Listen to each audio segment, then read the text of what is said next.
It's late. Too late, maybe. You're sitting on the edge of your bed. The room's cloaked in a kind of quiet that presses against your skin. The clock ticks. Each second a small, sharp reminder of time you can't claw back. You're holding an old photo, edges worn from years of being tucked away, forgotten until tonight. It's a picture of you and your best friend, laughing under a summer sky, the kind of moment that felt infinite when it happened. But now, staring at it, all you can hear is the echo of two words. If only. If only you'd called her back that day she left a voicemail, her voice trembling with something you didn't bother to unravel. If only you'd said, "I'm sorry for that stupid fight over something you can't even remember now." If only you'd driven the 3 hours to see her one last time, before she moved across the country, before the calls stopped, before the silence grew too heavy to lift. You didn't. You told yourself there'd be time. There's always time, right? Until there wasn't. Now she's a stranger, and this photo is a ghost, and those two words are a blade slicing through the years to find you here, alone, in the dark. Regret doesn't come with a warning. It doesn't knock. It slips in like fog, curling around your thoughts until you can't see anything else. Maybe it's not a friend for you. Maybe it's the job you didn't take because you were too scared to fail. The words you didn't say to someone you loved. The dream you let die because it felt too big, too impossible. We all have our if only. A moment we replay, a choice we rewrite in our heads 1,000 times, hoping the ending changes, but it doesn't. The past stays fixed, a stone you can't lift, and you're left carrying its weight, heavier with every year that passes. You try to shake it off. You tell yourself it's pointless, what's done and done. But regret doesn't care about logic. It's a shadow that grows the longer as the sun sets on your life, stretching across the things you didn't do, the chances you didn't take, the people you didn't hold close enough. It whispers to you in the quiet moments when the world falls away and you're left with just yourself. If only you'd been braver. If only you'd been kinder. If only you'd lived. And each whisper cuts a little deeper, leaves a little more of you behind. But what if that whisper isn't just pain? What if it's something more? A call, a signal, a plea from the part of you that still wants to live fully even now. Regret hurts, yes. But maybe it's also a mirror showing you not just what you've lost, but what you still have time to find. Before we can see that, though, we need to go deeper. We need to face the full weight of this ache, to understand what it's made of, where it lives inside us. Let's step into that fog together. Let's see what it's trying to tell you. You're still holding that photo, aren't you? The fog of regret has settled in now, thick and cold, wrapping around you like a shroud. You can't look away from her smile. Your friend's frozen in that sunlit moment. It's not just her you see. It's every version of yourself you didn't become, every door you didn't open, every word you left unsaid. Regret isn't a single stab. It's 1,000 tiny cuts, each one bleeding a memory you can't stop replaying. And the more you replay it, the deeper you fall into the abyss, where the air tastes like guilt and the walls are made of what could have been. It starts with the loop, doesn't it? That endless mental reel where you're the director, rewriting the script of your past.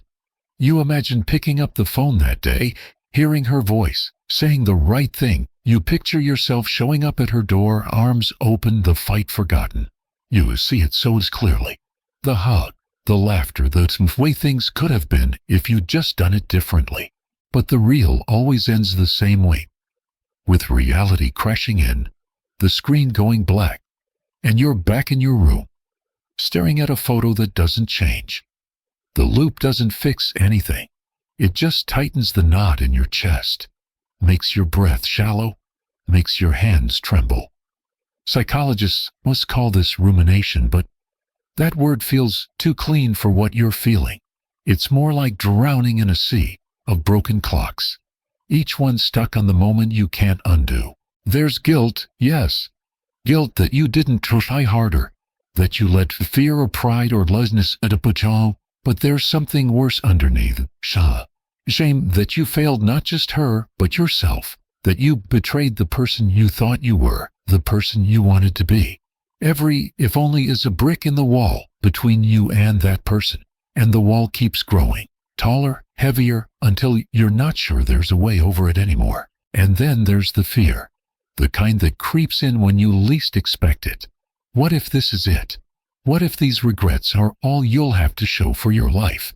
You start to wonder if every choice you didn't make, every chance you didn't take, has already carved your path in stone. The job you turned down, the love you walked away from, the dream you buried, they haunt you like ghosts. Their whispers louder than your own heartbeat. You're not just grieving what you lost. You're grieving the life you might never have, the you that might never be. It's a fear that feels like falling in a endless and dizzying, with no bottom in sight. Regret is a thief, isn't it? It steals your peace, your sleep, your ability to look in the mirror without flinching. It turns your past into a prison, your memories into chains. But where does this thief come from? Is it just inside you, a flaw in your mind, a crack in your heart? Or is it something bigger, something woven into the fabric of what it means to be human? To live in a world where every choice closes a door, where time only moves one way. The fog is thick now, the abyss deep, but there's a faint light flickering in the distance. A question, a possibility. To find it, we need to look beyond ourselves, to the thinkers who've walked this path before us. Let's step out of the loop just for a moment and see what they have to say about this broken clock we can't stop watching. You've been staring into that abyss, haven't you? The broken clocks, the endless loops, they've pulled you under, drowning you in a sea of if only. But now, let's step out of that fog for a moment, even if your hands are still trembling. Even if the weight of those ghosts still presses on your chest. There's a light here, faint but steady, and it comes from the minds of those who've walked this path before. Thinkers like Martin Heidegger, Jean-Paul Sartre. Thinkers who saw regret not as a thief, but as a mirror, reflecting the truth of what it means to exist. Heidegger steps into the room first, his voice quiet but unyielding.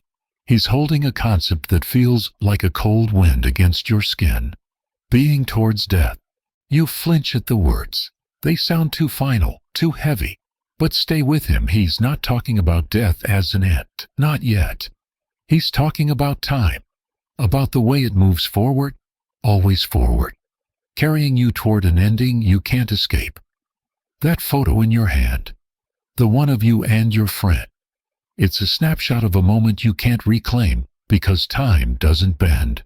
Heidegger says this is why the regret stings. It's the ache of finitude, the realization that every choice you make, every door you close, is a step closer to the end. You didn't call her back because you thought there'd be more time, but time isn't a promise. It's a thief, just like regret, and it steals what you don't use. But Heidegger doesn't leave you there, stranded in that truth. He says regret is also a call to live authentically, that if only isn't just a wound. It's a reminder that you're still here, still breathing, still able to choose. He calls this your destiny, your being, and it's yours alone to shape. The pain of regret shows you what matters, your friend, your connection, your courage. And it's begging you to listen now, before the clock stops for good. It's a harsh mirror, yes, but one that reflects not just what you've lost, but what you can still become. Sartre joins him, his gaze sharper, more demanding. He doesn't let you hide behind the excuse of time. You are your choice, he says, and the words hit like a slap. You didn't call her because you chose not to. You chose safety or pride or distraction. And now you're living with the consequences. Sartre's idea of radical freedom means there's no one to blame but you, no fate, no they to point to. Regret, for him, is the price of freedom. Every choice you make shuts out 1,000 others, and you'll always wonder about the paths you didn't take. But that wonder, that pain, it's proof you're free. Proof you can still choose differently tomorrow. Imagine a man named Daniel sitting in a park at dusk, watching families laugh around him. He's 50 now, and the weight of regret is heavier than ever. 20 years ago, he turned down a chance to study abroad because he was afraid of failure, afraid of leaving his comfort zone. Now he works a job he hates, and every day he replays that moment. That if only Heidegger would tell him, your life is finite. Use this regret to live now. Sartre would add, you chose this path, but you can choose again. Stop hiding. Daniel looks at the children playing, and for the first time in years, he feels a flicker of something. Not hope, not yet, but possibility. That's what regret does whenever you look at it through this lens. It becomes a mirror, not a prison. It shows you the shape of your choices, the contours of your freedom, the ticking of your time. But mirrors can be cruel, can't they? They don't just reflect. They magnify, distort, until all you see is the flaw, the failure, the thing you can't undo. And sometimes that reflection doesn't just haunt you, it consumes you. We're not done with this mirror yet. Let's step closer. Let's see what happens when regret doesn't just whisper, but screams, when it takes everything you have left. You're standing too close to that mirror now, aren't you? The one Heidegger and Sartre held up, the one that reflects your choice, your time, your freedom. But the reflection isn't clear anymore. It's warped, jagged, a kaleidoscope of if only that cuts deeper with every glance. You thought understanding regret would lighten the load, but instead it's heavier, a weight that presses down until your knees buckle.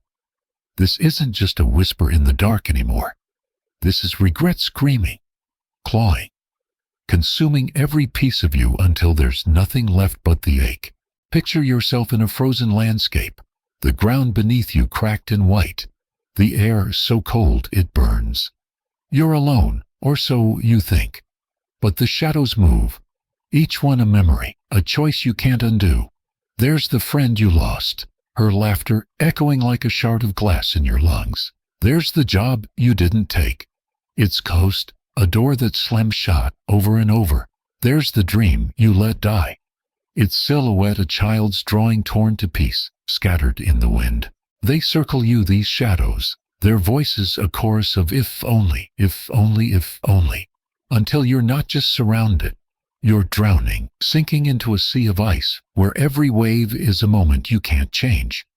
This is the darkest hour, the moment when regret doesn't just haunt, it devours. You can't move, can't breathe, can't think past the weight of it all. The loop in your mind, the one where you replay that day, that choice, spins faster now, a carousel you can't get off. You see yourself not calling her, not showing up, not saying the words that might have kept her close. You see every chance you didn't take, every risk you didn't have taken. And it's not just guilt anymore. It's despair, raw and relentless, a voice that says you've wasted it all, that this is all you'll ever be, a collection of missed moments, a life half-lived. You're not Daniel in his park, not anymore. He felt a flicker of possibility, but you're beyond that now, frozen in this wasteland where the past is a prison and the future feels like a lie. Heidegger's being towards death isn't a call to action here. It's a sentence, a reminder that time is running out, that you've already lost too much. Sartre's freedom feels like a cruel joke. If you're free, why do you feel so trapped? The mirror doesn't reflect possibility anymore. It reflects failure, a life you can't rewrite, a you that you'll never be. You collapse to the icy ground, the shadows closing in, their whispers deafening. You're not fighting anymore, you can't. Regret has won, stripped you bare, left you hollow. Is this it? Is this where it ends? In this frozen, lifeless place where the past is all you have, and it's nothing but pain? The air is still, the shadows silent for a moment, and in that stillness you feel something, a faint warmth, a whisper not of if only, but of what if. What if this isn't the end? What if this darkness is a passage, not a grave? Let's hold on to that whisper. Let's see where it leads. You're still in that frozen wasteland, aren't you? The shadows of your past are all around. Their ice had gripped tight on your heart. But that whisper you heard, what if? It's louder now, a warm thread weaving through the cold. It's not a promise, not yet. But it's a question, a lifeline, pulling you up from the ground where you collapsed. You're not out of the dark, but you're starting to see it differently. Not as a grave, but as a passage. Let's walk through it together, step by step, and find a way to transform this regret into something more, something that doesn't just hurt, but heals. Albert Camus steps into the frost with you, his voice steady, almost defiant. He doesn't offer you a way to erase the past. That's impossible, and he knows it. Instead, he hands you a concept, the absurd. Life, he says, has no inherent meaning, no grand plan to make sense of your choice. The pain of regret comes from expecting it to, from believing there's a right path you missed. But what if there isn't? What if the if only isn't a failure, but a part of being human, of living in a world where every choice is a leap into the unknown? Camus tells you to embrace the absurd, to accept that the past is messy, that you'll never get it all right, and to live anyway, fully, fiercely, in spite of it. Heidegger's voice echoes back, softer now, more encouraging. That being towards death he spoke of, it's not a sentence anymore. It's a compass. Your regret shows you what matters. The friend you miss, the dreams you shelved, the chances you didn't take. It's proof you saw, proof you're alive. And while you're alive, you can still choose. Authenticity, he says, isn't about undoing the past. It's about letting it guide your present. The time you have left, however short, is yours to shape. You can't call her back, not now, but you can reach out to someone else. Mend another bridge. Take a risk you've been avoiding. Regret doesn't have to be a chain. It can be a map. Sartre nods, his gaze still sharp but kinder. Freedom, he reminds you, means you're not bound by what you did or didn't do. You chose not to call her, yes, but you can choose differently today. Write a letter to her, even if you never send it. Say the things you wish you'd said. Let the words spill out, raw and honest. Or pick up the phone and call someone else you've been meaning to reconnect with. Freedom isn't polished how it comes with the weight of responsibility, but it also comes with possibility. Regret shows you where you've been. Freedom lets you decide where you'll go. Let's try something tangible. Take a piece of paper right now and write to your past self. Not the one who made the choice, but the one who's been carrying the guilt. Tell them you see their fear, their hesitation, their humanity. Forgive them, not because they deserve it, but because you do. Then write one thing you'll do differently today. Something small but real. A message to a friend, a step toward a dream, a moment of courage. Fold the paper, keep it close, and let it remind you that regret isn't the end, it's a beginning. The ice beneath your feet is starting to thaw, isn't it? The shadows are still there, but they're quieter now. Less like monsters and more like guides. You're not free of regret. You never will be. But you're learning to carry it differently, to let it teach you instead of break you. There's one last step to take. One final reflection to see this journey through. Let's look back at these scars, these if-onlys, and find the beauty in what they've made of you. You've walked a long way, haven't you? From that dark room where the photo of your friend first, it's whispered if only, through the icy wasteland where regret nearly swallowed you whole, to this moment, standing on thawing ground, the air a little warmer, the shadows a little softer. The journey hasn't erased your regret. It's still there, a scar on the skin of your life. But scars aren't just wounds, are they? They're stories. Proof you've lived. Proof you've grown. Let's look at them now, not with shame, but with something closer to gratitude. Regret, as we've seen, is a mirror, an existential one, as Heidegger and Sartre showed us. It reflects your choice, your freedom, your finite time. It's a painful reflection, yes, but it's also a teacher. It taught you what matters, the people you love, the dreams you've buried, the courage you didn't know you needed. Camus reminded you that life's absurdity doesn't erase meaning. It demands you create it. You can't change the past, but you can change what it means to you. That if only about your friend isn't just a loss, it's a reminder to hold others close now. To sow the things that matter. To show up when it counts. Think of your regret like a cracked vase, still holding water despite its flaws. It's not perfect, but it's yours, and it's beautiful in its imperfection. You've spent so long wishing you could glue the pieces back together, make it whole again. But what if the cracks are where the light gets in? What if they're what make it real? You're not the person you might have been if you'd called her, if you'd taken that risk, if you'd been braver, but you're the person you are because you didn't. And that person still has time, still has choices, still has a life to live. So here you are, holding that folded piece of paper, the one where you forgave your past self, where you wrote down one small, brave thing to do today. Keep it close. Let it be a talisman, a reminder that regret doesn't have to be a prison. It can be a compass, pointing you toward what you love, what you fear, what you're capable of. You'll feel the ache again. Tomorrow, next year, in another quiet moment when the past comes knocking. But now you know how to answer it, not with despair, but with action, with meaning, with the messy, beautiful truth of being human. Take a deep breath. Look around at the life you've built, the scars you've earned, the time you still have.